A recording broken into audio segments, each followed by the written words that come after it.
Paz do Senhor, irmãos, estou com a minha Bíblia aberta em João capítulo 16. Eu gostaria de ler a partir do verso 12, onde desejo, junto com você, meditar um pouco nesse texto. O capítulo 16 é maravilhoso, todo o evangelho é maravilhoso, há muita informação aqui, mas desta vez nos fixaremos a partir do verso 12, que diz assim: o Salvador, dizendo aos seus discípulos: ainda tenho muito que vos dizer, mas vós não podeis suportar agora. Mas quando vier aquele Espírito, com letra maiúscula, da verdade, ele vos guiará a toda a verdade, porque não falará de si mesmo, mas dirá tudo o que tiver ouvido e vos anunciará o que há de vir. Perceba que ele está falando de coisas que iriam acontecer no futuro dos apóstolos, não é? Ou no futuro dos discípulos. Coisas que eles não podiam receber naquele momento, mas depois da partida. Por que depois da partida? Porque o Espírito de verdade só foi enviado depois da partida, não é? Quando o Salvador foi assunto aos céus, foi recebido na glória, ainda demorou 10 dias para que o Espírito viesse, e quando o Espírito veio, ele veio para completar esse trabalho que o nosso Salvador disse naquela vez que isso aconteceria. Ele diz assim: ele me glorificará, porque há de receber do que é meu e vou-lo há de anunciar. Tudo quanto o Pai tem é meu. Por isso vos disse que há de receber do que é meu e vou-lo anunciar. Eu quero só até aqui, irmão, eu já me fiz essa pergunta e, por certo, se você nunca expôs essa pergunta a outrem, mas provavelmente você deve ter feito no seu próprio coração. Por que nós, povo de Deus, nós que confessamos crer, temos tantas diferenças de entendimento, de fé, de esperança? Por que nós temos maneira de agir, maneira de ser? Porque um grupo é tão distinto do outro na sua liturgia, no seu relacionamento, na sua linguagem, até nas suas vestimentas. Por que somos assim? Bem, quando o Espírito Santo foi dado à igreja, disse o Salvador que ele guiaria toda a verdade. Então a gente chega a pensar o seguinte: provavelmente aquele irmão que não concorda com a gente não tenha o Espírito. E eu entendo que isso é verdadeiro, não é? Por que eu sei que isso é verdadeiro? Porque a Bíblia me ensina que muitos aqueles dias me dirão: Senhor, não fizemos sinais e maravilhas, não profetizamos, não expulsamos demônios em teu nome? E Jesus vos dirá abertamente, quer dizer, tudo isso aconteceu, mas havia uma nuvem que acobertava algo que de fato não existia. Com a revelação, Jesus fala assim: eu nunca tive íntima comunhão com vocês, eu não vos conheço. Foi o que Jesus disse. Então, não é errado pensar que determinadas pessoas que confessam crer em Jesus não têm o Espírito. E a Bíblia diz que quem não tem o Espírito, esse tal não é dele. Quem disse isso foi Jesus. Quem disse isso foi o próprio Criador. Então a gente fica pensando o seguinte: mas dentre aqueles que supostamente têm o Espírito, não é? Daqueles que abrem o coração até determinado lugar, que aceitam outras coisas que a maioria não aceita, porque entre este grupo também há tantas diferenças. Irmãos, vamos voltar um pouco na história e vamos pensar em Israel. Por que Israel não viu na pessoa de Yahushua HaMashiach de Yahshua, nosso Salvador, Jesus Cristo, porque os judeus não conseguiram ver em Jesus o enviado, o libertador, o Salvador, não viu. Por que não viu? Porque os judeus criaram uma imagem, criaram um modelo, criaram um tipo e, de acordo com esse tipo, eles então estabeleceram o que poderia, ou melhor, o que tinha que ser e o que tinha que acontecer para se confirmar como verdadeiro. E até hoje eles vão usar textos, não é? Específicos da Taná para apontar que Yahushua não é o Salvador, que Jesus não é o Salvador. E ao mesmo tempo em que toda a Taná, isto é, a Torá e a Taná, apontam para ele como Salvador. Por que eles não viram, não é? Ou pelo menos a grande maioria não viu, um grupo viu sim? Porque as tradições, as ideias, os costumes que foram passados de pai para filho entre os judeus era maior do que o Espírito Santo poderia mostrar. E nós hoje temos a mesma, é cíclico, não é? Nós temos a mesma dificuldade em ver Deus operar, porque nós estabelecemos um padrão para Deus. E Deus tem que se adequar ao nosso padrão. Então, um grupo diz que Jesus virá no fim da tribulação e tudo se dará de um só momento. Eles não conseguem explicar as bodas do Cordeiro, eles não conseguem explicar o tempo que passaremos na glória, porque Jesus vem para a terra, e eles fazem um pacotão. A pergunta é, por que então eles que confessam crer em Jesus pensam tão diferentemente, no meu caso, não é? Que creio que Jesus mandará a trombeta do arrebatamento ser tocada a qualquer momento, isto é, eminente. Por que eu creio assim e eles não? Bem, não é exatamente por declarações bíblicas, mas por tradições, por ensinos.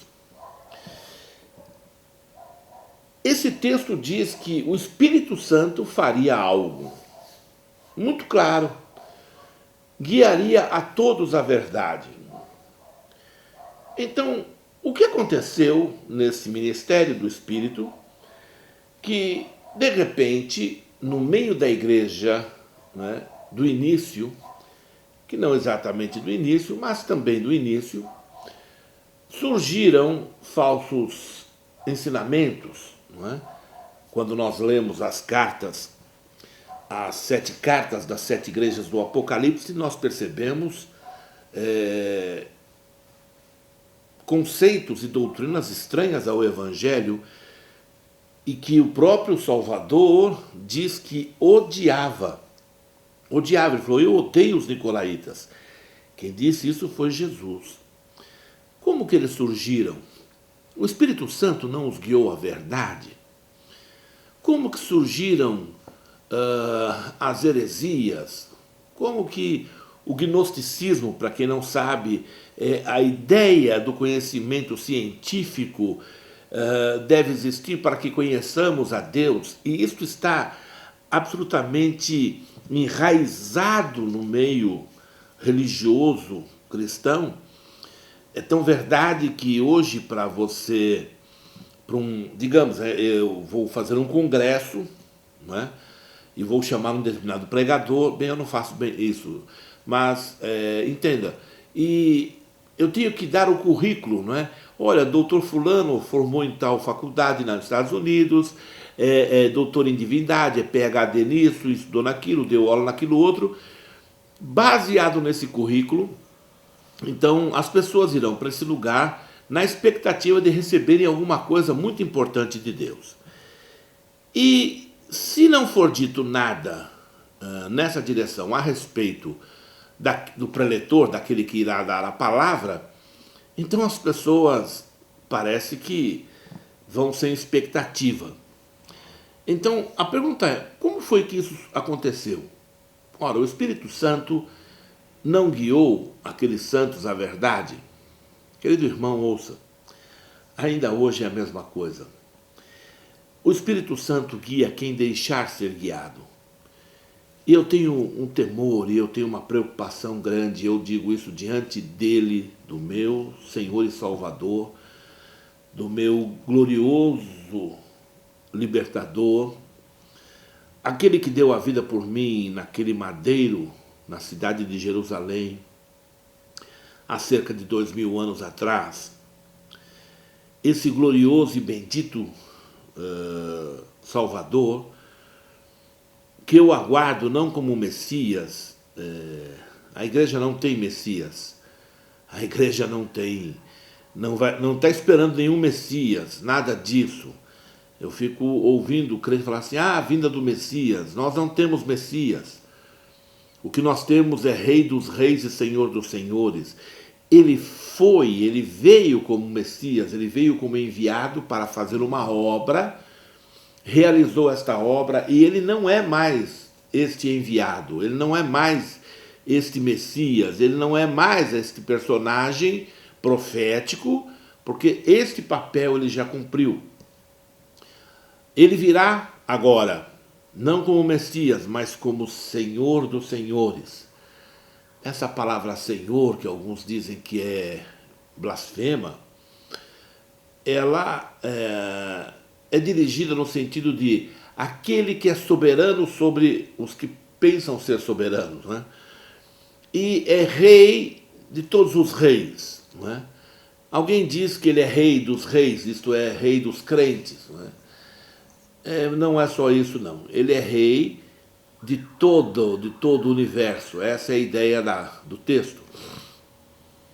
Porque na primeira parte, Senhor dos Senhores, não há nenhum lugar na Bíblia que diga que os crentes são senhores, não é? Ao contrário, somos vistos como servos, não é? Jesus usa parábolas para dizer do servo vigilante, e por isso esta expressão servo quer dizer escravo, é um título muito carinhoso para nós que amamos a Jesus, que cremos nele. Nós não temos a preocupação de dizer, não, eu não sou escravo. Ao contrário, eu aponto para a minha orelha e falo, você não pode ver, mas eu uso um brinco. Esse brinco, só o mundo espiritual vê. É a maneira de dizer que eu sou servo, escravo voluntário dele. Eu o sirvo prazerosamente. Eu não o sirvo por títulos, não o sirvo por posição social, não o sirvo por dinheiro, por fama, por poder, coisa alguma dessas. Eu o sirvo porque o amo. E esta minha confissão é verdadeira, e eu estou diante dele, e ele sabe que isso é mesmo verdade. Não poderia dizer isto se isso estivesse debaixo de alguma manipulação de imagem, ou de alguma formação de personagem. Não é isso que o meu coração deseja. Eu desejo agradá-lo de toda a minha força, de todo o meu entendimento, desejo agradar aquele que me resgatou da minha própria maldição, da minha própria morte. Mas então, a pergunta é, por que isso acontece? Bem, assim como Israel rejeitou a Jesus, porque Jesus não se revelou nos moldes que eles, judeus, queriam. Ainda hoje é assim. Ainda hoje é assim. Por exemplo, se Deus quiser falar com você, ora, por certo você já deve ter pedido para Jesus falar com você. E por certo você talvez esteja decepcionado porque não ocorreu isto, ou você fala, eu pedi que tu falasse comigo e tu não fizestes nada. Seria eu um servo de segunda classe? Seria eu desagradável a ti? Como isso funciona? É impossível As Escrituras me garantem que é impossível que você o busque e você não ache. Ele falou assim: pedi, dar-se-vos-á. Buscais e acharei. Batei, abrir-se-vos-á. Porque todo que procura, encontra e assim por diante. Isso é palavra dele. Ele não pode. Querido irmão, entenda isso. Eu não estou limitando ao Criador, nem dizendo que ele tem que fazer coisa alguma. Eu estou dizendo o que ele disse. Baseado no que ele disse, então não existe a possibilidade de eu buscá-lo e não encontrá-lo. Exceto se eu já o fiz e depois de ter feito, recebido, eu de alguma maneira extingui o Espírito ou blasfemei contra o Espírito, de maneira que aquilo que de Deus eu pudera ter foi removido. Então, mesmo que eu busque com choro e lágrimas, como é o caso da primogenitura, referindo-se a Esaú, não é? Não havia como reconquistar. Então, é impossível que você busque a Deus e Deus não te responda. É impossível. Então, essa frustração de você ter buscado ao Senhor, pedido que Ele falasse contigo, e você não percebeu a voz dele, o fato é que talvez, e muito provavelmente isso seja verdade, eu e você temos, como os judeus o fizeram, rejeitado a voz dele por nossas tradições religiosas, por nossos ismos, por nossos conceitos. Então, se Jesus não entrar por a porta da direita, eu não o aceito. Se ele não falar com a voz que eu entendo ser a voz dele, eu não aceito. E ele não é assim. Não, ele não é assim. Ele tem uma personalidade, ele tem sentimentos, ele é um ser. E ele se relaciona com os seus amigos e seus irmãos e filhos e servos como quer. O problema é que tem coisas que ele quer te dizer que você não aceita. Você fechou o coração para ele. Mas você em oração diz: não, Senhor, fale comigo, eu me rendo aos teus pés, eu quero a tua palavra. E quando a palavra vem, você fala assim: não, Senhor, isso eu não faço. Isso eu não aceito. E aí, ele para. Bem, você me pediu para falar com você, me pediu para te dirigir, mas o que é que você faz? Porque eu quebrei alguns valores seus, alguns conceitos seus. Quando o texto diz assim, olha, aquele que deixar pai, mãe, amigos, filhos, mulheres, por amor de mim e do reino de Deus, digo-vos que receberá aqui 100 vezes mais, e no porvir a vida eterna. Bem, o que é deixar uma pessoa da qual nos relacionamos por causa do reino dos céus? O que quer dizer isso? Alguém pode dizer assim: não, meu marido não quer ser crente e eu o abandonei. Talvez exatamente isso não seja aquilo que Jesus está dizendo aqui. Mas ouça, algumas pessoas usam, eu já vi isso, este texto para justificar divórcio. Não, meu marido não serve a Deus. E eu quero um homem que serve a Deus. Então vou me separar e vou dizer isso. A verdade é que essa pessoa nunca quis servir a Deus coisa nenhuma. Eu conheci uma pessoa que falava isso, uma mulher. Mas ela teve vários amantes. E eu sabia disto. Eu sabia que ela tinha vários amantes. Ela nunca pensou que os homens com quem ela se relacionou vieram confessar o pecado.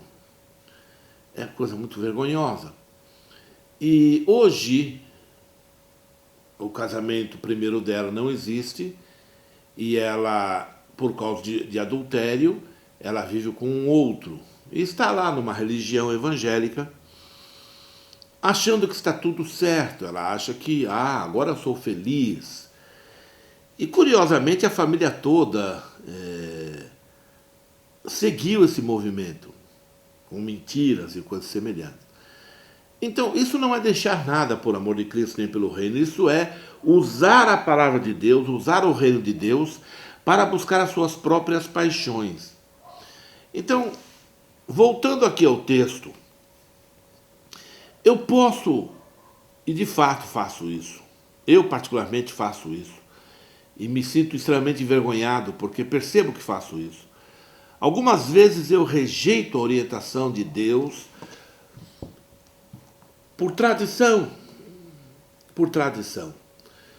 Eu fico numa encruzilhada algumas vezes em não escandalizar o irmão, em não chocar o próximo, porque a Bíblia me diz isso, que o comer carne, se escandalizar meu irmão, eu deixo de comer carne, e algumas vezes eu deixo de comer carne, mas depois eu penso, eu não deveria ter dito a verdade, então me sinto envergonhado algumas vezes, porque eu sei que o Espírito Santo fala, e por desejar ser menos contencioso, talvez, menos combatente, mais agradável aos grupos, a gente acaba deixando em segundo plano a direção do Espírito Santo. Então, querido irmão, ouça. Um pentecostal, é curioso isso, ele foi ensinado que salvação se perde.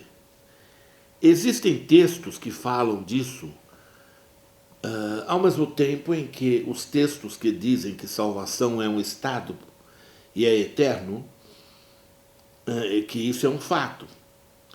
Mas o que ele aprende passa a ser verdade para ele, porque ele submete a um grupo, não é? Ele não se preocupa em descobrir se aquilo é verdade ou não diante de Deus. Ele está num grupo e o grupo defende isso, então ele diz isso. Quando na história da igreja, não é? Um grupo ensinou que salvação é eterna, não é? Este grupo tem uma história muito difícil. Eu estou falando dos calvinistas. Alguém falou assim: por que ultimamente você tem falado tanto sobre os calvinistas? Porque eles estão prestando um desserviço, não é, ao reino. Porque se levantaram não para anunciar o evangelho, mas para combater os santos, não é? Como se fossem os donos da verdade, os que sabem demais. E algumas vezes eu já disse isso em algumas gravações, que eles são vergonhosos, porque a nudez está muito fácil de perceber, não é? E uma pessoa, para sair ensinando a outra, tem que ter um histórico, uma comprovação. A Bíblia fala sobre os anciãos, isto é, os amadurecidos, né? Então, quando eu os vejo, eu fico mesmo com o pé atrás.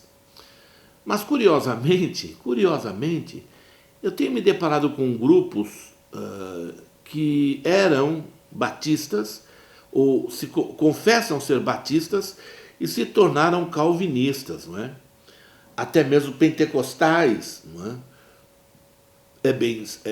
É bom lembrar que, logo no começo do movimento pentecostal, aqui no Brasil, nós temos uma grande igreja de linha pentecostal que tem origem no calvinismo, que é a Congregação Cristã no Brasil hoje, que era do Brasil, hoje é no Brasil. A doutrina dela é calvinista, por isso que eles não pregam e assim por diante. Não fazem evangelismo e aquela coisa toda.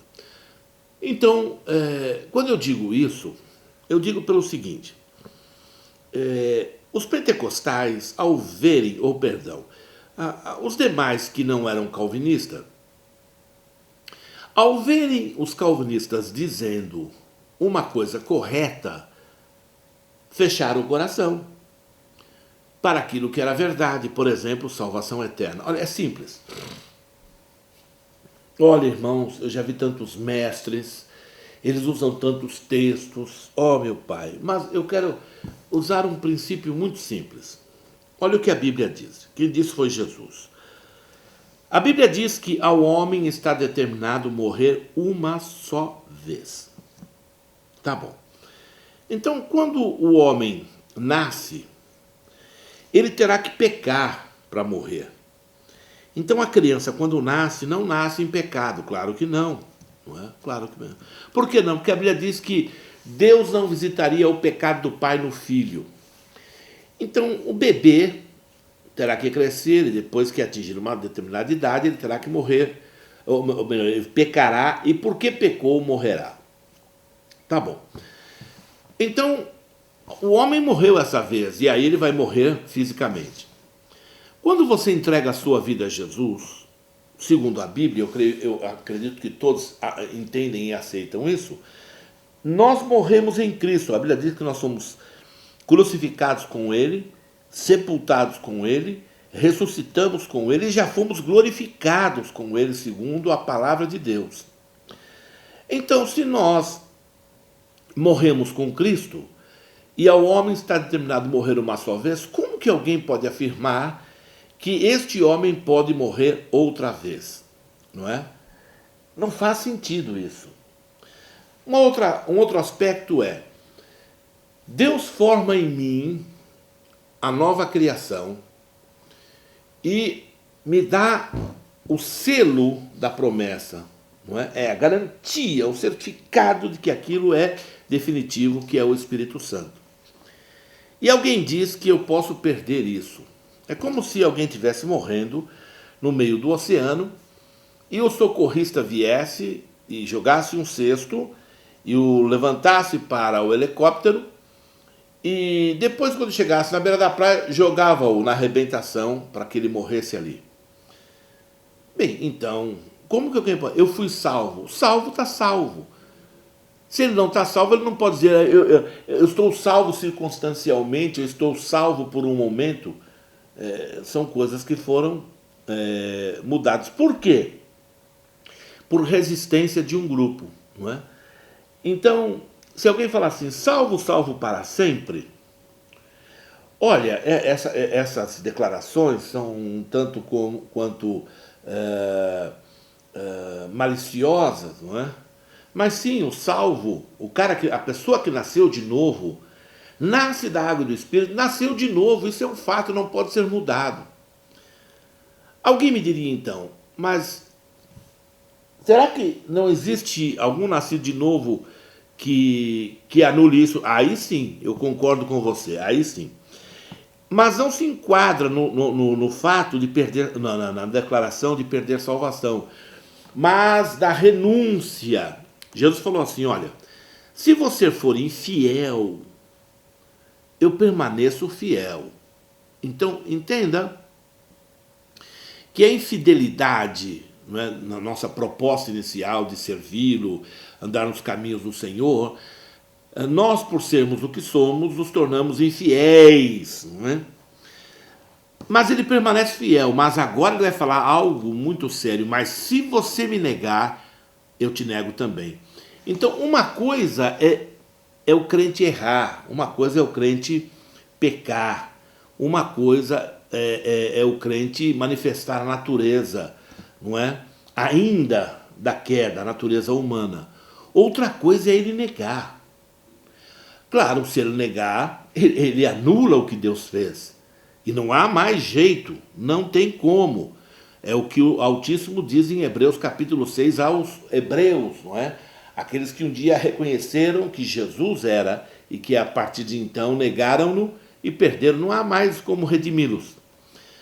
Então, eu citei só a salvação, porque eu fico impressionado como as pessoas, ao ouvirem estudos e pessoas que têm algum destaque, elas ficam pulando de um lado para o outro sem convicção. Porque falta convicção do espírito, não é? E por não terem, então, eles procuram convicção no intelecto, na letra, na academia. E por sua vez, e por fazerem isso, acabam sendo inconstantes em todos os seus caminhos. Então, para eu enxugar isso,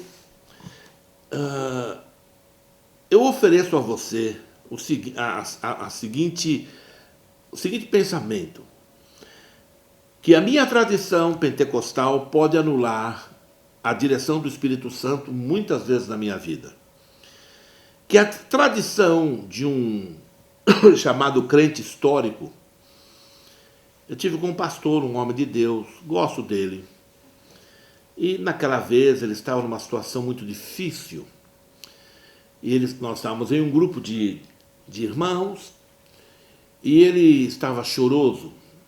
E eu me aproximei dele e perguntei se estava tudo bem. Ele falou para mim: ô pastor Horácio, eu estou numa grande dificuldade. Eu estou aqui com vocês, mas minha esposa lá, nós estamos fora do Brasil, mas minha esposa lá no Brasil acabou de me telefonar dizendo que não tem dinheiro para pagar o aluguel e eu estou numa situação muito difícil. Ele estava muito tocado. Não era só o dinheiro que estava magoando o coração daquele pastor. Ele falou para mim assim: eu estou lá já há 9 anos e nunca batizei uma pessoa. Querido irmão, eu me lembro que eu tomei iniciativa entre as pessoas que lá estavam e eu me lembro que eu cheguei no meu irmão, falei: irmão, me dê aí $100. O irmão me olhou sério, como assim: que conversa de 100? Eu falei: me dê logo $100 aí, rapaz, você tem dinheiro, vai. Era o que mais gastava, me dê $100 aí.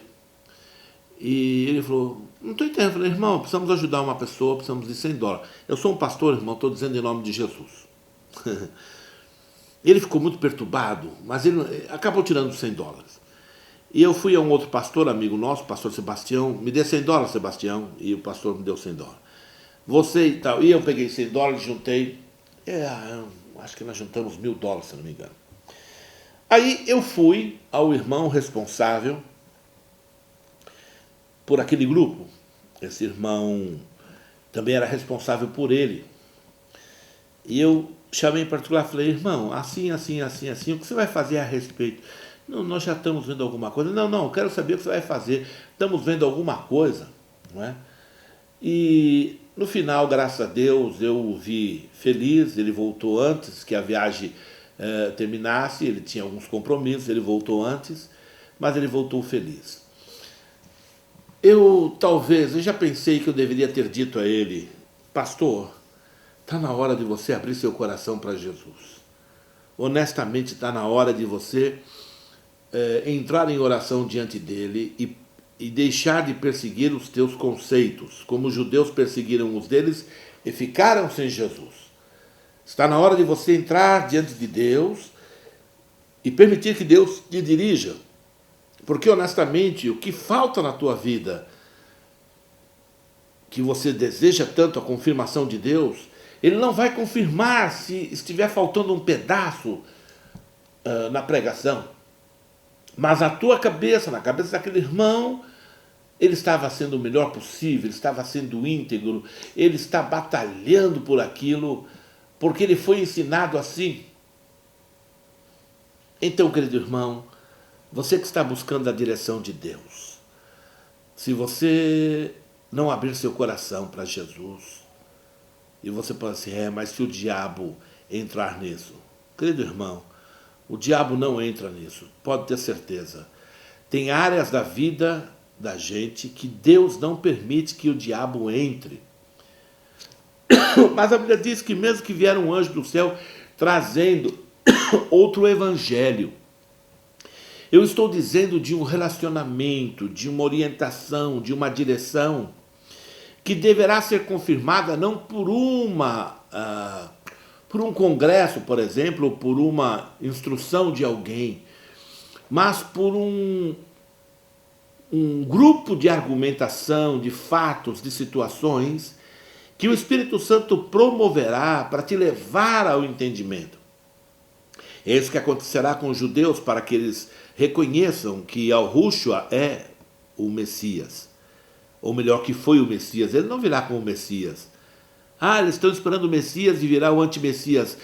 Jesus não virá nem para judeu nem para a igreja como Messias. Ele já fez esse trabalho. Então mude a sua linguagem. Não é? O Salvador virá para Israel na condição de vencedor. Não é? Não na condição de cordeiro, mas na condição de leão. Então, para nós encerrarmos, eu queria dizer a você, não permita que as suas tradições, imagine, se você é da congregação cristã, não permite que os dogmas de Francis Cone te impeça de crescer. Se você for das Assembleias de Deus, não permita que os valores e os conceitos da Assembleia de Deus te impeçam de crescer.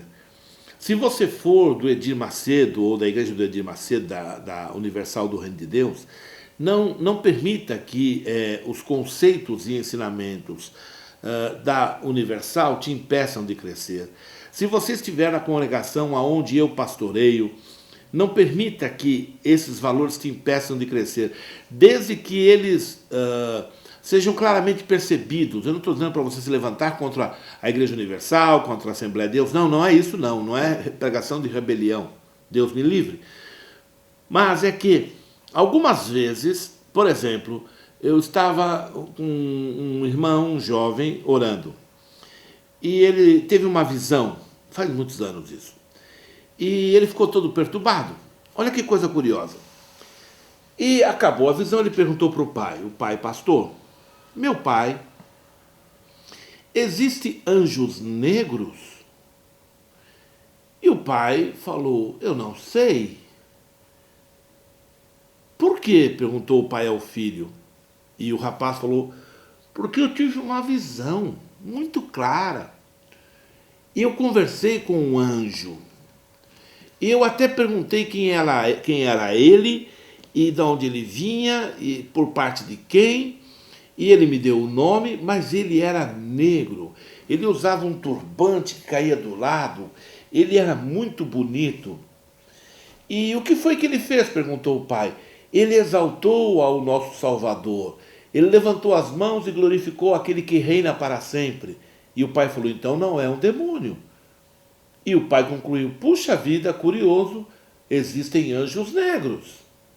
Quer dizer, anjos com a fisionomia de seres humanos da raça negra. Provavelmente algumas pessoas teriam dificuldade em entender isso. Agora, por que esse rapaz viu isso? Eu vou lhe explicar por quê.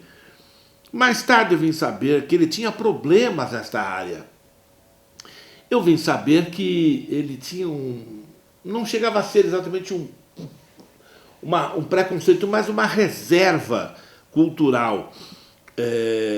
Que é claro que é preconceito, mas que não era algo visível ou que o impedisse de relacionar-se, mas havia uma reserva, ele até um certo momento.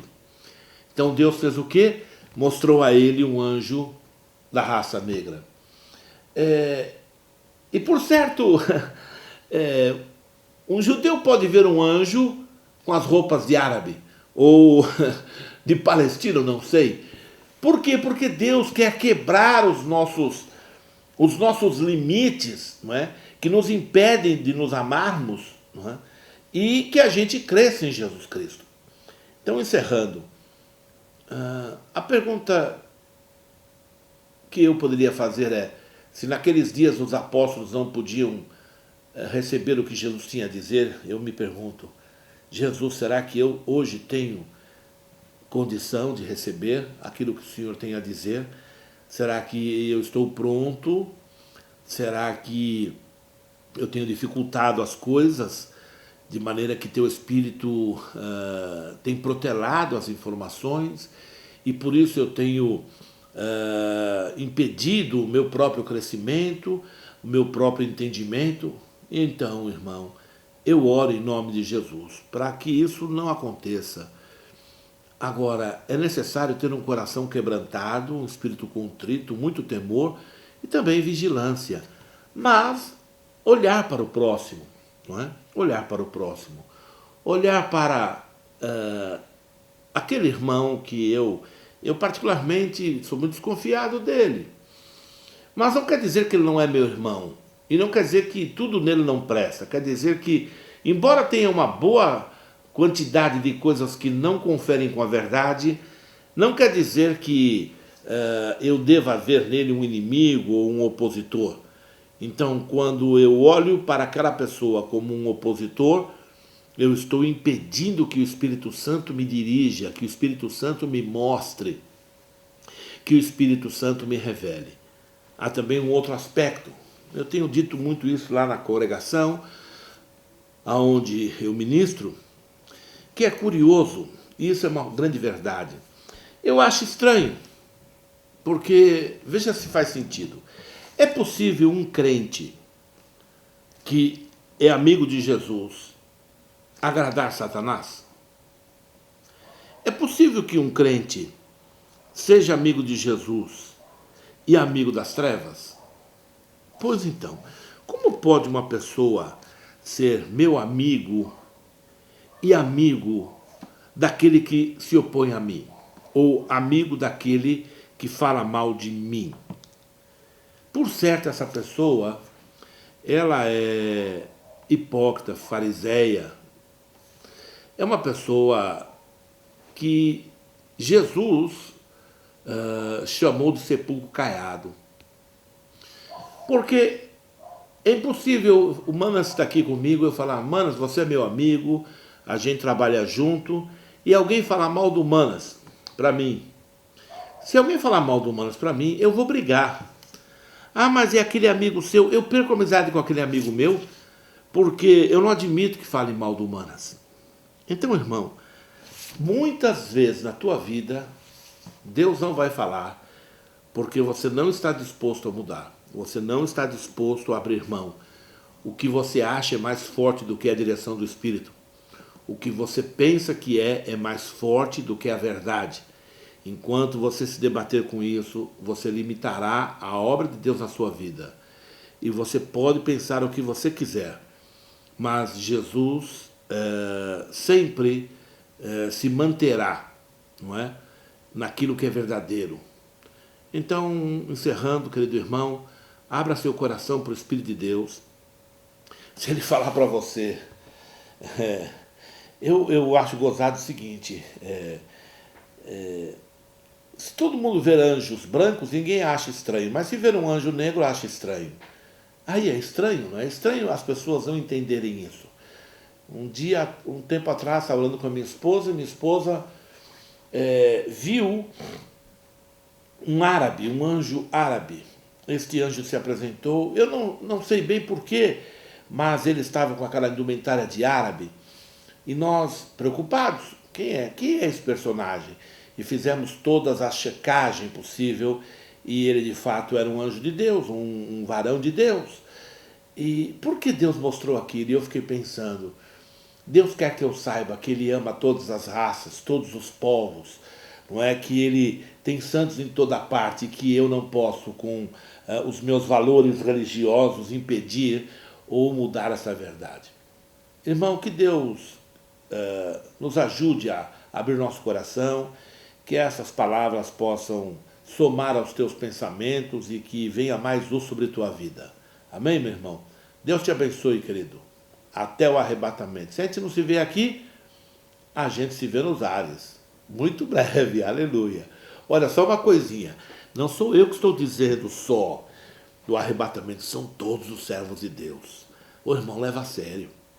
Essa é a mensagem para essa igreja, para essa era, o arrebatamento. Levantai vossas cabeças, porque vossa redenção está próxima. Irmão, vai acontecer, vai acontecer. Você está sendo avisado. Eu sinto que muitos vão depois, porque eu não levei a sério. Leva a sério que a coisa é verdade. Deus te abençoe, querido. Amém, Jesus.